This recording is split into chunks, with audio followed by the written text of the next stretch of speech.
What is up, sad 49ers fans? Welcome to the Red and Bold Show. Hey, you may be sad, you may be down after what happened on Sunday, but we're going to break that down. We're going to look ahead to the Rams game, and we're going to give you a little hope and a little reason to be optimistic. My name is Marc Adams. I'm one of your hosts. You can find me at 49ers Camelot.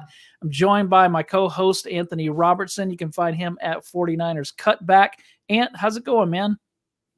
It's going well. I've officially finished my all 22 film breakdowns. I haven't posted the last one on Patreon yet, but it was infuriating at times. It was phenomenal at times. Like there are moments you're looking at like plays like Fred Warner makes, and even some of the reads Brock Purdy made, and you're like, wow, what a great plays. And then you find other ones where you're like, oh my goodness, if we could have made this one block, or we could have made this one throw, or we could have made this one read, this game could have been entirely different. That's the good news, because we were talking about this a little bit before we came on air. Is the 49ers, even though they did not play a clean game by any stretch of the imagination, they only lost by 6 to a very good Minnesota Vikings team. And I think that's at least encouraging for the 49ers moving forward. You got to fix the issues, but I think that they have the capabilities. I think they've proven through past years that they have the capabilities to fix mistakes and get back on track. Yeah, my favorite Brock Purdy play was, I think maybe it was in the fourth quarter, where he kind of was running for his life and then threw that ball out to the sideline out to his left. I think it was to Kittle. I think could have been Debo, but I think for some reason I'm thinking it was Kittle. But I don't know. I could be wrong. I wrote it down, but I don't have it here with me. But that was a pretty throw, right? I don't know if you know which one I'm talking about. I'm trying to think, because there was a lot of really good throws that happened to the left, believe it or not. There was one that Kittle caught and he ran up the sidelines. There's the other one he scrambled a little bit and then found Debo, with Debo just barely getting both feet in and then falling out of bounds. There was another one to Juszczyk where Juszczyk dragged his toes and went out of bounds. So, I mean, actually, Brock Purdy had some pretty tremendous throws to the left in this football game. So I'm not entirely sure which one. But there were some good ones, so it was probably one of those. Yeah, Josh is in the chat. He said special teams not encouraging. Yeah, they somehow find a way every year to be terrible on special teams, and I can't figure that one out. I think when you look at the punt block, you can't allow that to happen, especially when they're not full sell coming after you. It wasn't an all out punt block look. And you just had some miscommunication. Robert Beal and DFF, they had miscommunication. And what you get is a free rusher right up the middle. If you're going to have someone come free, it's got to be coming from the outside. And they didn't do a good job there. I will say that I thought in week 1, the special teams played really well. I thought in week 2, the special teams looked back to what we've seen in the past.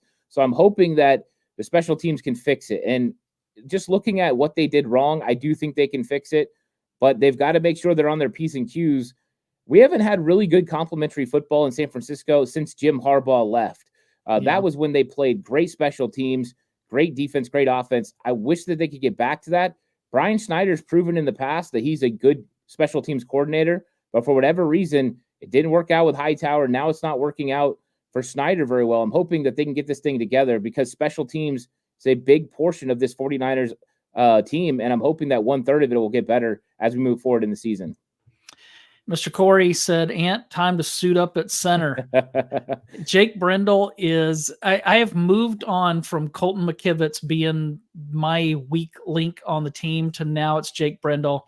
And I saw today John Chapman just tearing Jake Brendel up. It was kind of funny to watch, because he would just stop and he'd go, oh, he is so bad. So I don't know if you're as hard on Brendel as John is, but man, yeah, he's not been good so far. I think what's a little bit frustrating with Brendel is there's things that he does really well. I mean, getting to the second level, he's one of the better offensive linemen, especially on the 49ers, but around the league, of getting to the second level to linebackers that most offensive linemen can't reach. But he does a good job with that. His problem has always been being able to maintain blocks, But if you can get in front of someone and you can shield, a lot of times that's enough for your running back to be able to break off and get some extra yardage off the second level.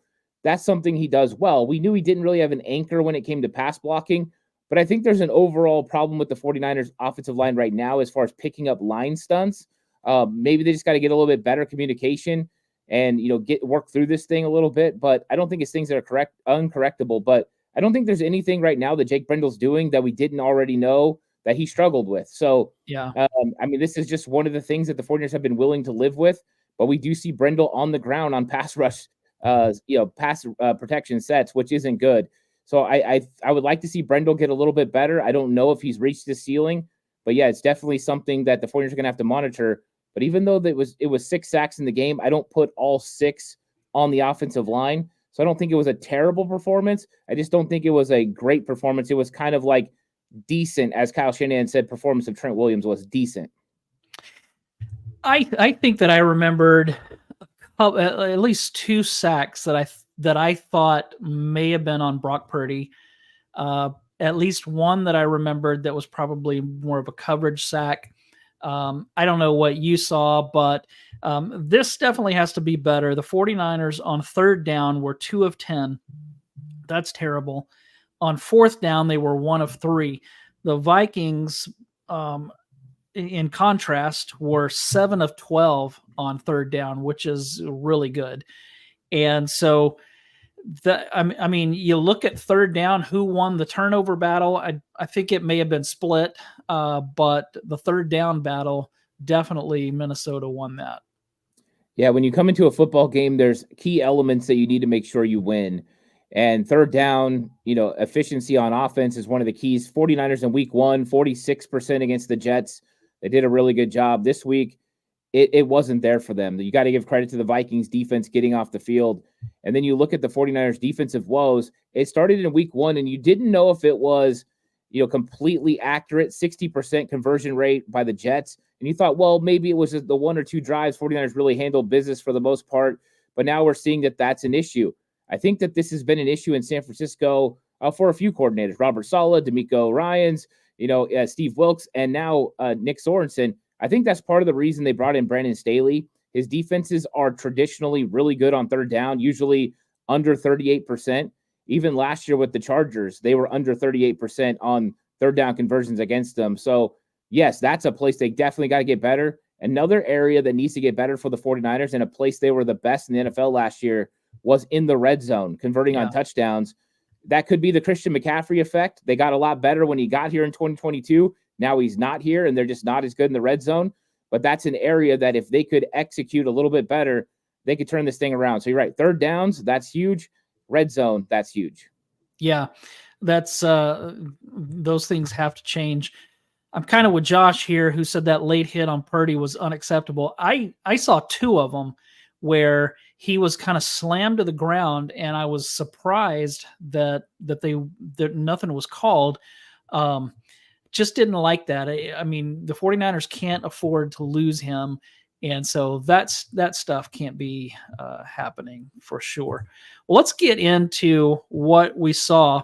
First question I want to ask you is Fred Warner the best player on the team? It was Trent Williams, or some might say Christian McCaffrey. Some might say Nick Bosa. Is that now Fred Warner? Well, I think through 2 weeks, it's hard to argue. Fred Warner has been absolutely brilliant. I mean, playing out of his mind. I had to really stretch to find plays that he didn't make the play exactly how it's supposed to be made. I mean, the guy's just doing it all right. And you're just nitpicking at this point just to find something that maybe he's not doing the best. Because the truth is, the guy has just been playing so well. He's so consistent. He's very good with his technique. He's very good with his eyes. Everything about him has been great. That interception he made on Sam Darnold, they did everything they could with the fake screen to get Fred Warner to move out into the flat and move out of that area so they could throw that ball behind him. He didn't fall for it 1 second. He didn't engage. He didn't pull the trigger on it. And he stayed there, and he got a great interception. That was great. What a play. And then to punch that ball out, and he actually had 2 more footballs he punched out, the one by Aaron Jones down at the goal line, but also one on Sam Darnold that went out of bounds. Mm-hmm. Fred Warner is making plays. And I've said this. I have a show that I do on Patreon with Jay Hill, and I said this on the show is like, it's not how many turnovers now are, I mean, it's like this guy just does it every single game. It's like not if, but when is he going to do it? He's just so good. And so I do think Fred Warner right now is the best player on the 49ers team, and that's saying a lot considering they have some of the best. Trent Williams is a first ballot Hall of Famer at left tackle. George Kittle's a first ballot Hall of Famer at tight end. Christian McCaffrey will probably be that running back. And yet we're talking about a off-ball linebacker as one of the best, if probably the best defensive player in the sport right now. Through 2 games, the 49ers defense is in the bottom 10 in quarterback pressures and pressure rate. Should we be concerned about that? I think it's something that definitely is something to monitor. And we've seen the 49ers struggle with this a little bit. I mean, one thing I've noticed on film is that teams are willing to max protect, keep in 6, 7 guys at times, like they used to do. Let's eliminate the 4-man pressure and let's go ahead and take advantage of the secondary. And I thought that Minnesota did that in times, and you got big time plays in this game, and most of them came from max protection. So I do think they're chipping Nick Bosa. They're making sure that he's not able to get home all the time. When he gets one-on-ones, he's been somewhat successful. And Javon Hargrave is seeing double teams all the time. I mean, if you go back and you watch this film, Javon Hargrave is double teamed more than any San Francisco 49ers defensive lineman, and it isn't close. They double team him in the run game. They double team him in the passing game. And so guys like Leonard Floyd and Malik Collins, they have to win their one-on-one matchups. And I do feel that the 49ers have ran a little bit too much line stunts. Last year with Steve Wilkes, there was barely any. This year, I think there's a little bit too much. So we need to find a happy medium. But I think they'll figure this thing out. But I think they're trying to generate pressure. And it's tough right now the way Minnesota Vikings went about it. And I'm expecting we'll see something similar from the Rams because they're the worst pass blocking unit in the entire league. So it's the 49ers going to have a chance to get right this week. Yeah, we have a couple of guys in the chat that aren't happy with Javon Hargrave. But Right. like you said, he's been I think a lot of fans are saying that, not just to pick on the guys here. I've heard that a lot. But like you said, he's being double teamed. So if the other players around him are stepping up, then I don't think it'd be as noticeable that hasn't produced like we thought that he would. Yeah, I mean, the sack numbers are definitely not there for Hargrave, especially this season. And we'll leave last season out of it. We'll talk about this season. But I thought that there were some key moments in this game where Javon Hargrave made an impact. Number one, on the one where we get Sam Darnold rolling out, and he is going to get the intentional grounding penalty, a Yetur Gross-Matos sack. That is forced by Javon Hargrave getting up the field and getting to Sam Darnold before he even had the fake on the handoff. That was phenomenal penetration. That was a great play. There's also another one where they run a screen in the second half, and he takes off running full speed down the line of scrimmage and makes a tremendous play on it. The recognition of him to see that he wasn't getting a double team for once and realizing, hey, the center's leaving, let me go with them. Those are the types of things that he's doing. So right now he's not putting together a lot of tackles, a lot of numbers, but he's getting down there and making plays for this football team when he has opportunities. He's just not having a lot of opportunities. And this is just the case with Hargrave. If you get into the second half and the other team is winning and they're able to double team him when it comes to the run game, he's not going to be very successful. He's not great at going against double teams. Where he's great is when you're playing with the lead and now you're going after the quarterback because you know it's obvious pass downs. That's where Hargrave can be more successful. But we need Malik Collins to win more on the inside. He's doing a pretty good job. We just need it to be consistent. So they throw a little bit of the double teams at him sometimes and free up Hargrave for some of those one-on-ones, which he saw a lot of in Philadelphia when he had such a great D-line around him. I want to know what you saw on the 97-yard touchdown pass to Justin Jefferson, other than the fact that it was a beautiful throw from Sam Darnold. Dante Whitner was on KNBR earlier this week, and he blamed the defensive coordinator, saying that I believe that his issue was that it was 2 safeties trying to guard Jefferson instead of there being a corner. What did you see on that play? Why did that happen? Yeah, so they put the 49ers in their base 4-3 set. And so it has Deommodore Lenoir at one corner, and they have Charvarius Ward at the other. And then they put a tight end over on Lenoir's side. And so you get Charvarius Ward lined up on the outside receiver and George Odom in the slot. And so what the 49ers tried to do was run a concept where, depending on what the route was, the safety would either, Jair Brown would either come down on that receiver coming across the middle, or vertical route, George Odom would try to carry it, and they would basically double him. I don't like that. I don't like the look. I don't like covering Justin Jefferson with a safety. I think what they're trying to do is play percentages. They think with Sam Darnold backed up in his own end zone that he's going to want to get rid of the football quickly. The 49ers brought a blitz. They brought Fred Warner. They ended up bringing Deommodore Lenoir late, and they're trying to get home. The problem was that the Minnesota Vikings max protected and only sent 2 guys in routes. Jalen Naylor going across the middle with Charvarius Ward on him, and then Justin Jefferson deep. If you go back and you watch last season, they ran the exact same concept with Kirk Cousins at quarterback. Cousins threw the underneath route and didn't take advantage of the deep one down the field, which would have been open as well. So Kevin O'Connell goes into the bag. He had seen how the 49ers had played it in the past. They played it exactly the same way, and they took advantage of it. And you got to give Sam Darnold credit for stepping up in the pocket and delivering an absolute strike down the field to Justin Jefferson. So you don't want those looks where you're going to get safeties on Jefferson. But I think sometimes they're trying to play the percentages. They're like, oh, I expect Darnold to get rid of this football underneath and not take the shot. And this time it smoked him and it burnt him. If Fred Warner blitzes and you get a sack and you get a negative play, nobody's talking about it. Everyone's talking about how great it was that they were able to shadow him with 2 safeties. But it definitely bit him in the butt, especially in that situation, a 14-point swing. It's ironic because last year, I think that this play was the turning point. The 49ers failed on the 4th and 2. Then Jefferson scores from 97 yards out. Last year, it was the 0 blitz right before halftime where Jordan Addison took the ball away from Charvarius Ward and scored.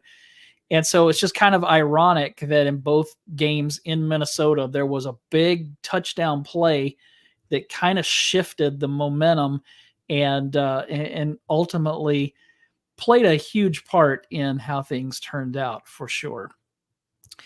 In that game, Brock Purdy had some issues with turnovers. If I remember right, Christian McCaffrey fumbled maybe on the first drive of the game when they were getting ready to score, if I remember right. Yep. But Purdy had some issues late in the game. He had some issues on Sunday as well. So finish this sentence. Brock Purdy on Sunday was what? Decent. I think that he was decent. I think that there were good throws from Brock Purdy.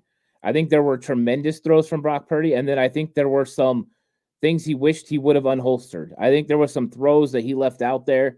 I think he might have held on to the football a little bit too much. And some of that probably has to go to Brian Flores and the way that he played that defense.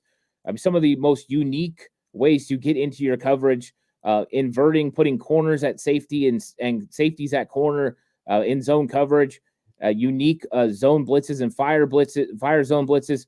It was just an array of coverages that he was going to have to decipher.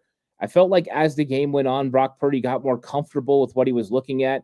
But I think for the most part, he was trying to make sure he didn't make big mistakes.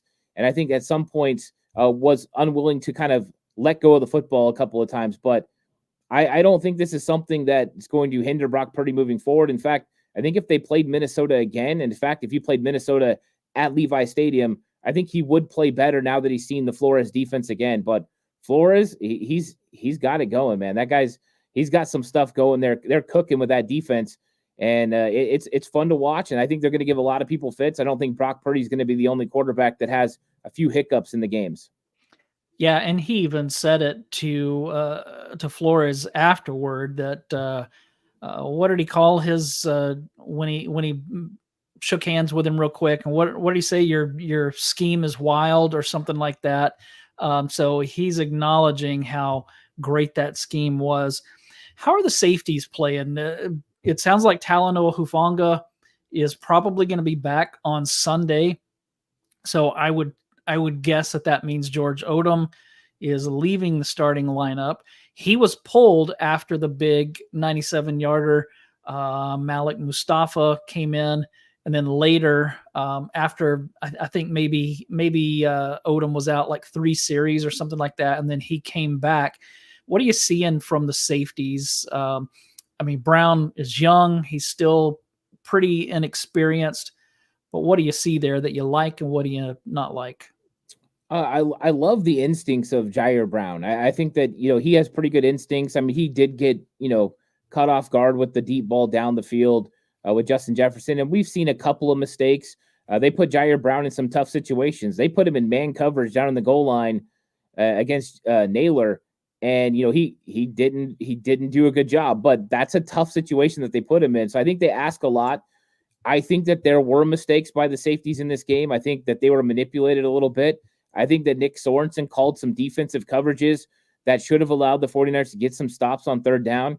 And I think that some of it was inexperience from a guy like Malik Mustafa, and overall just maybe some confusion between linebackers and safeties. I thought Devondre Campbell had a couple coverage problems as well, where there were opportunities to make plays, and it wasn't because of the call, it was because of the execution.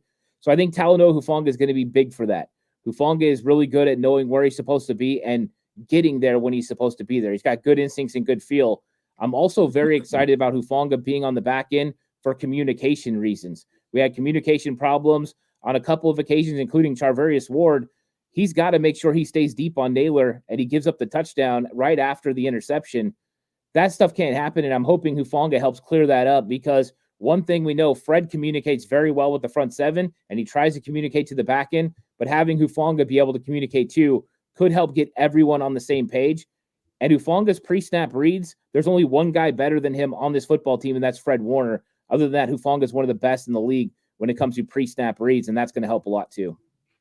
I like Mr. Corey's point here that Jair Brown is in his second season, but he's also now with his second defensive coordinator. So I think that's a really good point to make, and something that we do need to consider. He's going to make mistakes. Young players do that. And so that is going to happen. Let's see. Leon's question here. Does anyone know when D. Winters is returning? I figure it's going to be this week. He was an inactive last week. He had started working his way back in, but he's a full participant in practice today. The only one not participating is Deebo Samuel. So I would believe D. Winters is probably going to be back out there, probably more in a special teams role to start. There would probably be Tatum Bethune that ends up being inactive now. But we'll see what happens, because I still believe that teams are targeting Demetrius Flanagan fouls. If you watch the games, he makes a couple plays here and there, and I got to give him credit. He's competing. But there's still a little bit of a hole when it comes to Sam linebacker. And some of the biggest plays in the game came when the 49ers were in their base 4-3 set, including gashing runs. So I think the 49ers might need to look at DFF, Curtis Robinson, and D. Winters. We'll see what happens, but Winters should be back this week. That would be good news for the 49ers. What happened to the offensive line on Sunday? I mean, obviously, when your all-world tackle has a bad game, the offensive line is going to struggle. A week ago, I was saying good things about Colton McKivitz. He wasn't great on Sunday. Even Dominic Pooney wasn't as good as he was in week one, and we already talked about Jake Brendel. So what do you think happened to the offensive line on Sunday? Because they're not as bad as they played. I think that they were going against a very unique defense that brought guys from a lot of different spots that probably kept them off guard a little bit. I think the way that Minnesota Vikings attacked them with six-man looks, bringing pressure from different spots, you have to figure out who's coming and who's going. I think that put a little bit of a strain on them knowing their rules and knowing where to go. I thought also when it comes to, what Jake Brendel was doing in the game, he was trying to get them to slide protect the correct ways, and sometimes it's really hard to figure out what's going on there. So I think that that's an issue. I did think they did really good when it came to run blocking. I know that, they didn't have as many yards as they had the week before, but that Minnesota Vikings team is one of the best when it comes to run defense in the league, and they were highly effective in this game. Jordan Mason was great, but he also had some good holes to run through, and they left some out there too. There was a couple of plays that there could have been even more yardage. So effective when it came to run blocking. I don't think it was all ineffective when it came to pass blocking, but definitely underperformed what I think we had expected after seeing how good they played against the Jets. So a little bit more communication, also probably get some different looks. They'll figure some things out because teams right now are giving them problems when it comes to line stunts. And I think that's something they have to figure out. Did Brandon Aiyuk retire? Because he was.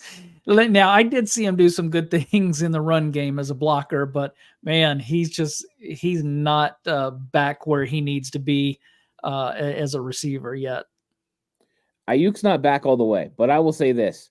Brandon Aiyuk should have walked out of that game with everyone saying Brandon Aiyuk's working his way back.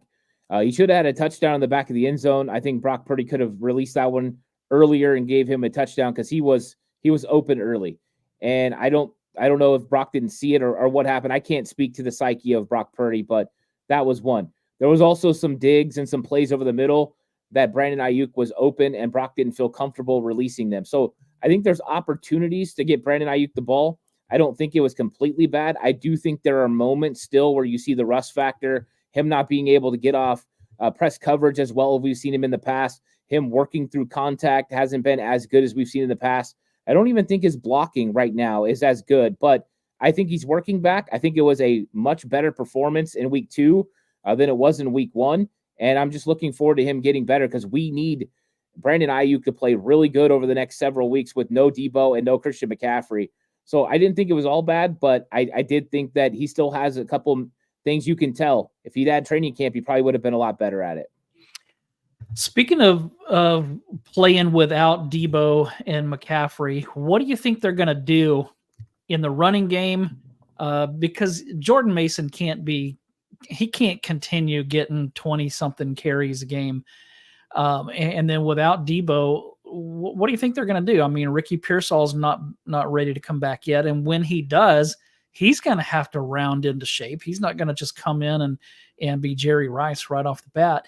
So what do you think that they're going to do? Is this going to be more on Juwan Jennings? Could we see Jacob Cowing, more Chris Conley? Hopefully not Ronnie Bell, but what do you see happening at running back and at wide receiver with those guys out? I think we're probably going to see a little bit of Patrick Taylor. I know we haven't seen him yet. I think that they tried to give the ball to Isaac Guerendo, and Guerendo had the opportunity to get some really good yardage on that play, and he cut it up too early. If he keeps running with that one and pressing it to the outside zone, it opened up perfectly.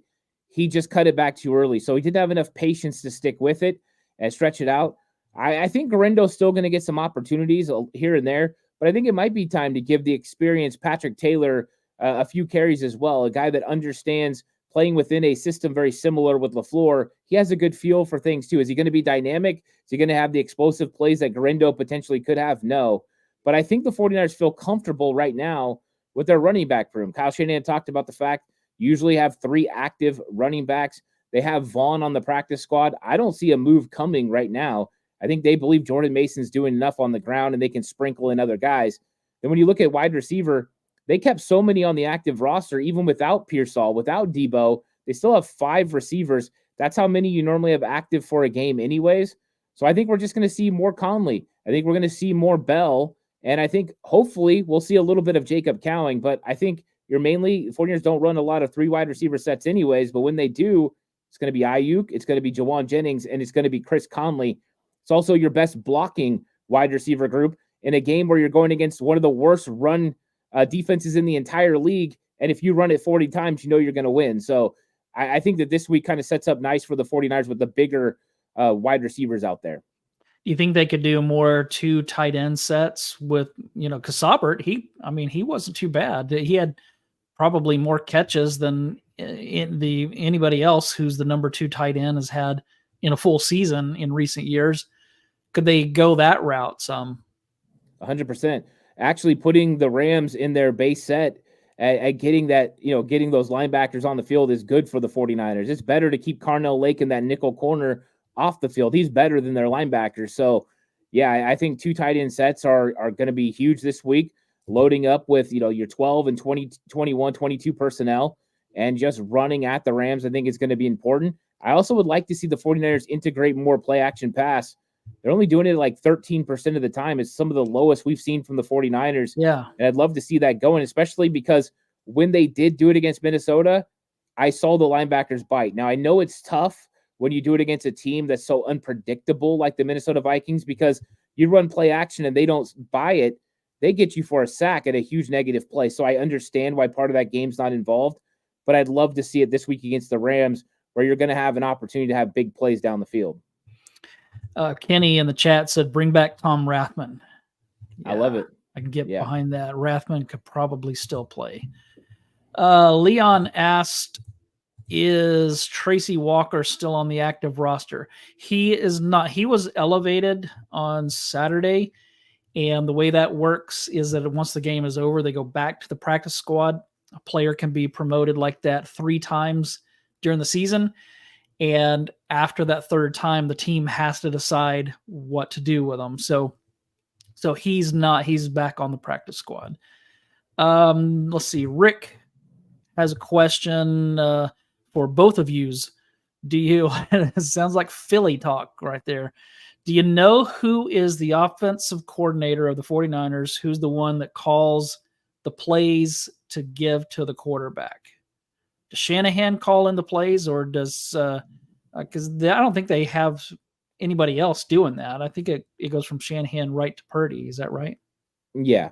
So basically how the whole construct happens is during the week, Shanahan looks at the defense that they're going to be going against, and so does your run game coordinator Chris Forrester, and also what you're going to get from the pass game coordinator with Kubiak. And they're going to look at it, and they're going to come with suggestions to Kyle Shanahan, and collaboratively they're going to put together a game plan that they feel works to execute and take advantage of the defense you're going against. And then they put together a game plan. Then when you get to the game day, Kyle Shanahan will listen to people, but he's ultimately going to make the call on what they should run. If he's looking for a certain type of run play, he might say, hey, Chris, what's a great run play you think works against this defense? They might tell him. Other than that, it's just Kyle Shanahan calling the plays, and he usually does just a really good job at it. Next question. 4th and goal from the 2. Do you like being in the shotgun? I don't have a problem with going for it on 4th down, but I wasn't crazy about being in the shotgun. You mentioned a play action earlier that we'd like to see more play action. I think that's a perfect spot for play action because, people are kind of expecting you to run the ball. And so if you can play off of that, maybe move the quarterback out of the pocket. I like the 49ers used to do a lot of that with Steve Young. And Walsh did it some with Montana as well. But I like that. I like to move. I don't like being in the shotgun and just straight. Now, if the players executed, then that's probably a touchdown. You mentioned that earlier. But what did you think about being in shotgun on 4th and goal from the 2? Yeah, I mean, first off, I love the call. You're down 3, and the fact is you have enough faith in your defense that you're believing, hey, if we get stopped, they have to go 98 yards for a touchdown. And the likelihood is they get 3 out of it, or you get the ball right back in field goal range. So I like the aggressiveness by Kyle Shanahan in that moment, trying to flip the momentum and give themselves a full control of the game.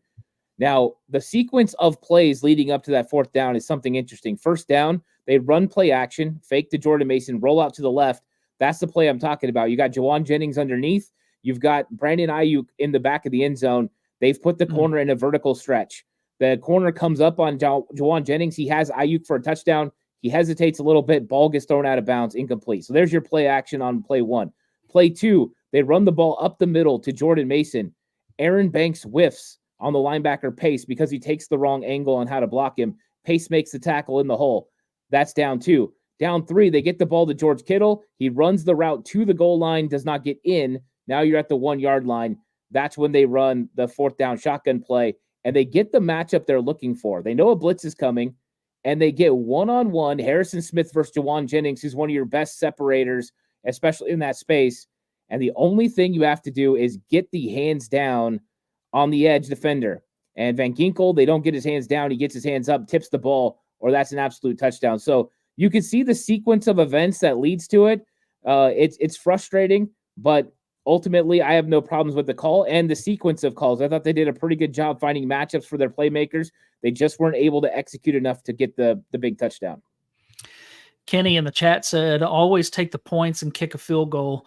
I totally understand that way of thinking. The problem is for me, you're playing against a really good defense. How many times in a game are you going to be goal to go?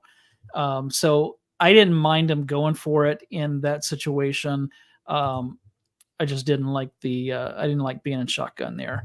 Right. Um, and Mr. Corey had a question here: is Feliciano coming back soon?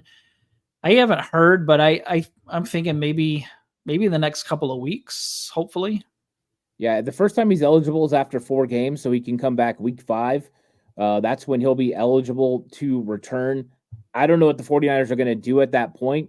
They made it a point to not make him one of the guys designated for return, so they don't have to bring him back week 5. They like a lot of their interior offensive line depth. We'll see what happens. I mean, they could easily at that moment move off from Ben Barch and put John Feliciano back on the roster. I think a lot of people are going to start pushing over the next several weeks for John Feliciano to come back and be the starting center in place of Jake Brendel. I don't know if that's an actual conversation point. I love John Feliciano's game. I think he understands this offense enough now after being in it a full year that he could handle the center role. He's got a better anchor than Jake Brendel. There's a lot of things to like about him. I don't think he's as good at getting to the second level and blocking linebackers as Brendel. So that'll be a Chris Foerster, question. But at some point, I think he will come back because he is a very talented offensive lineman and a guy that can play all 3 positions on the inside. That would take a little bit of the pressure off Nick Sakel, I think, at that point. So, yeah, week 5, potentially he could come back. Let's see. Rick likes your hat, Ant. So thank you. There you go. Appreciate He's going to go buy one. The 49ers need to give you part of that profit. Notorious GAV agrees with Kenny. Points on the board every time. And Kenny said momentum was stolen. He said that he's old school. He likes to take the points. So got that. Understand that. All right, let's talk just for a few minutes. Let's talk some Rams. What do you expect? And this team is actually more banged up than the 49ers, but I don't think that we should ever take another NFL team lightly. You just never know what's going to happen. But what are you expecting to see from the 49ers? Are they going to come out angry? Are they going to come out focused? I mean, they are banged up with no Debo, but what do you think is going to happen on Sunday? Yeah, I think they're going to be highly motivated. I think when you listen to what Fred had to say at the end of the football game, they know that they got to play smarter. They got to be better. I think there's going to be a certain energy to this game that they know that they got to get a big win in a divisional matchup, and they can't take the Rams lightly. But they have an opportunity here to get in and get out with a big divisional win against a very beat-up Los Angeles Rams team. Now, this is still NFL football. Those guys still go out there and earn a paycheck just like everybody else, and they're going to be looking to knock off the 49ers, which they haven't done in a little while. 49ers haven't lost divisional matchups, and they can't start now. So I look for the 49ers to come out and set a tone with the run game. That Rams defense is just not good at stopping the run. They've given up over 190 yards per game. It is one of the most ridiculous stats. They give up 5.5 yards per carry on the ground. The 49ers have had a great run game and only averaged 4.5 yards per carry. So a full yard difference just what that defense gives up. But this is a get-right game for the 49ers. Go out, execute, make sure you get into your game plan, you execute on offense, and then defensively, just fix the mistakes. This isn't a very good pass-blocking offensive line. They've had a lot of injuries. They're going to have Alaric Jackson back at left tackle. That's good for the Rams. But other than that, they're beat up on the interior. You've got a young rookie in Bo Limmer at center. I think the 49ers are going to be aggressive. I think they're going to attack. They're going to work on getting their coverages right, making sure Devondre Campbell's rolling to where he should, making sure that your safeties are in the right positions. And Hufanga is probably going to help with that. But this is a get-right game, and I expect the 49ers to come out and really execute at a higher level than we've seen so far through 2 games. I think it's going to be hard for the Rams to run the ball on the 49ers. But do you think that the 49ers pass rush will finally show up and start getting home? Yeah, I do. I think that this is a situation where the Rams will probably try to max protect some, but I don't think they have the wide receivers right now on the outside to make the 49ers hurt for doing that, for being able to stop that initial pass rush. I just think the 49ers can blitz. They can be aggressive. They can attack. Matthew Stafford is more of a statue at this point in his career than you were seeing even last week from Sam Darnold, who could move a little bit, get some yards on the ground. I don't see that from Stafford. They're going to try to tee off on this guy, look for the Rams to try to get rid of the football quickly, early. And if that doesn't work for them, then there's going to be opportunities. But one of the keys for the 49ers pass rush, and it has been like this since 2019, is get up early, play from in front, make a team one-dimensional. When they have to eliminate the run game, you can just pin your ears back and get after them. And I think that would really help the 49ers if they can play from the front. You play from the front against the Jets, you do a pretty good job. You play from behind against the Vikings and you struggle. That's when teams can start running the football on the 49ers, and that's when they really struggle on the interior defensive line. That's not what those linemen are built for. They're built to get after the quarterback. And great job. Anything else before we take off? I'm just excited for the 49ers to get back to winning ways. This week was not a fun week, breaking down what the Minnesota Vikings were able to do to the 49ers and some of the holes that the 49ers need to fix. The good thing is the things that happen in that football game are correctable, but you got to make sure you get better each week. And let's see how Nick Sorensen and Kyle Shanahan respond with their game plans. And let's see how this 49ers offense and defense execute. I think that'll go a big way in showing how this team can continue to transform as we move towards the playoffs, because that's the ultimate goal. We're 2 games in. There's 15 left to go. Long season. You're going to have moments that are downs. We just got to have more ups and downs, and I think the 49ers are going to present that over the next couple weeks. They still have one of the best, if not the best, roster in the NFL. They haven't forgotten how to win, so I'm not worried. It's way too early to panic. I like what CJ said here. Time to find out if Brock deserves the contract extension. So this is going to be interesting with some of his guys down. How does Brock Purdy play? It's going to be fun to watch, fun to see how that comes out. We appreciate everybody for joining us. Make sure that you like and subscribe, do all that stuff. We would really appreciate that. And we'll be back next Wednesday at the same time to hopefully talk about a 49ers victory and improving to 2-1. Thanks for joining us, everybody. Have a great rest of your week.